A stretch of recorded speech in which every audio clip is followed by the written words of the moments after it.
ত্রিপুরার প্রাক্তন আন্তর্জাতিক ফুটবলার সোনামুড়ার গোলাম মোস্তাফাকে জমি সংক্রান্ত বিষয়ে প্রাণনাশের হুমকি দিয়ে মোবাইলের মাধ্যমে বেজিমারা গ্রাম পঞ্চায়েতের আরিফ হোসেন এবং তার মা বিলকিস বেগম ভয়ে আতঙ্কিত হয়ে নিজেকে সুরক্ষিত রাখার জন্য গোলাম মোস্তাফা, আরিফ হোসেন এবং তার মা বিলকিস বেগমের বিরুদ্ধে সোনামুড়া থানা করলেন মামলা। নাম গোলাম মোস্তাফা, বাড়ি সোনামুড়া এমসি নগর মসজিদ পট্টিতে বিভিন্ন খেলাধুলার পোশাক বিক্রি করে তার একটি দোকান আছে।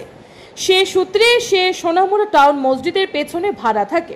সে একজন প্রাক্তন ফুটবলার এবং আন্তর্জাতিক খেলোয়াড় ছিলেন। এই গোলাম মোস্তাফা নিজের সাংসারিক অভাবের কারণে ছেলে সন্তানদের পড়াশোনা করার জন্য সোনামুড়া ব্রিজ পার হয়ে বেজিমারা তার নিজস্ব জমি বিক্রি করবেন। প্রথমে পার্শ্ববর্তী জমির মালিক তাদেরকে জিজ্ঞাসা করে জমিগুলি রাখবে কিনা।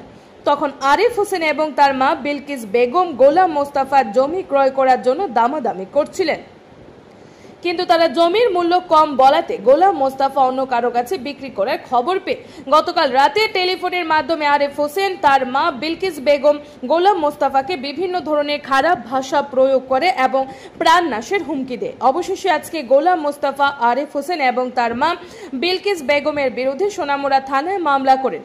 শুনুন গোলাম মোস্তাফা কি বলছে। নিজেকে বাজার তাগিদে গোলাম মোস্তাফা এ মামলা করেছেন। Bureau report R A. Dharmanagar. Golam Mostafa প্রাক্তন ফুটবলার, ত্রিপুরা রাজ্যের ইন্টারন্যাশনাল প্রাক্তন ফুটবলার। আমার বাড়ি এনসিনগর, এখন থাকি সোনামুড়ার মসজিদের পাশে ভাড়া থাকি, আর নিজের এখানে নিজস্ব দোকান আছে। আর আমার জমি জায়গা আছে সোনামুড়ার ব্রিজ পাড়িয়ে যে বেজিমারা পঞ্চায়েতের এখানে। তো ওই জমি বিক্রি করতে গিয়ে আর যারা পার্শ্ববর্তী আছে আমি তারা জিজ্ঞেস করছি যে তোমরা যদি রাখতে চাও রাখো, আমি তাইলে অন্যখানে আমার জমি দরকার, আমার ছেলে মেয়ে কলেজে এখানে পড়ে, তাদের প্রাইভেট টিউশন মিউশন অনেক টাকার দরকার, বাইরে পড়তে দেবো। তো তারা কিন্তু কইতেছে রাখতো না। যখনই যে মাত্র আমি অন্য গানে কোনো কাস্টমার দেখাইতে যে আবার কাস্টমারে তারা বকাবকি করে আর ধমকি দেয়, এখানে জায়গা দিত না কিনে। হ্যাঁ, এটা আমরা পার্শ্ববর্তী আমরা ওইখান করব আবার। তো আমি আবার কইছি যে তোমরা যদি রাখতে চাও তাহলে রাখো, তাহলে টাকা দাও, আমি যেখান থেকে টাকা পাবো এখান থেকে বিক্রি করুম, আমি এত উদান করে দাও। এইসব প্রভাতে আমার কালকার রাত্রে হুমকি দিছে আরিফ আর বিলকিস বেগম, আরিফের মা, যে যদি জমির কাছে আর কোনোদিন যাও তাহলে আমারে শ্রেণী দিয়ে কুফাইব, গুল্লি করব, আমার ছেলে মেয়ে যে কলেজে পড়ে কলেজে হাইজিক করে লই যাবো গা, এটা আরিফ হুমকি দিতে আছে। তো ওই হুমকি আমার বাড়িঘরের ভিতরে অনেক ভীষণ টেনশনের মধ্যে আছে, আমি নিজেও টেনশনে আছি। কারণ জমি জামা নিয়ে এরা তো চারিদিক দিয়ে দেখি আমরা মোবাইলে এক ভাই আরেকবারে মাইরে লায়, এই জন্য ওই জন্য মাইরে লায়। তো ওই সব চিন্তা ভাবনা আমার ফ্যামিলি অবধি করে মানে ঘুম নাই।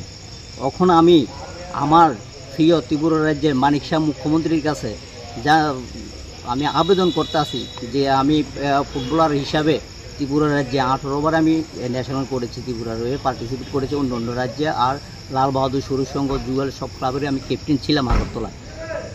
সেই সবার কাছে আমি রিকোয়েস্ট করবো আমার এই জমি এটা যদি আমি বিক্রি করতে পারি, আমার ছেলে মেয়েদের যদি আমি পড়ালেখা করাতে পারি, তার জন্য যেহেতু আমার মুখ্যমন্ত্রী আমার একটু ব্যবস্থা করতেন। আমাদের মুখ্যমন্ত্রীও প্লেয়ার ছিলেন, এক সময় প্রাক্তন প্লেয়ার ছিলেন।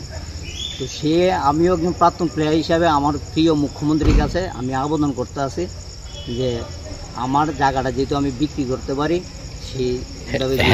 যারা আপনাকে বাধা দিচ্ছে?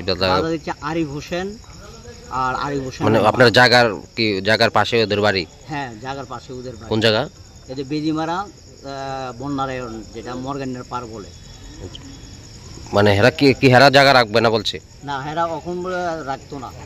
তো আমি অন্য গানও আমাকে বিক্রি করতে দেয় না। আবার যারা যায় তাদেরকে উল্টা পাল্টা মানে বকাবকি করে, এখানে কি করে দেখা কিনে দেখাই দিব, এই করে সেই করবো।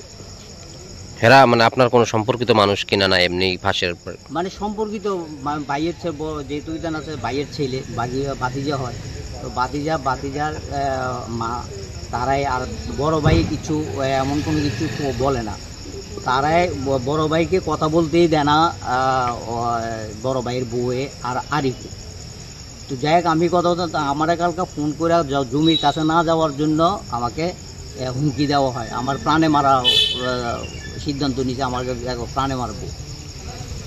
তার জন্য আমি মুখ্যমন্ত্রী থানাতে আইছেন এখন? হ্যাঁ, এখন আমি থানাতে তার নামে এফআইআর করছি, আরিফ হোসেন আর বিলকিস বেগমের নামে। মানে আপনি সুষ্ঠু বিচার লাগে সুষ্ঠু বিচারের লাগে আমি আবেদন করছি। তাদের সাথে আপনার কোনো লেনদেন আছে কিনা এখন?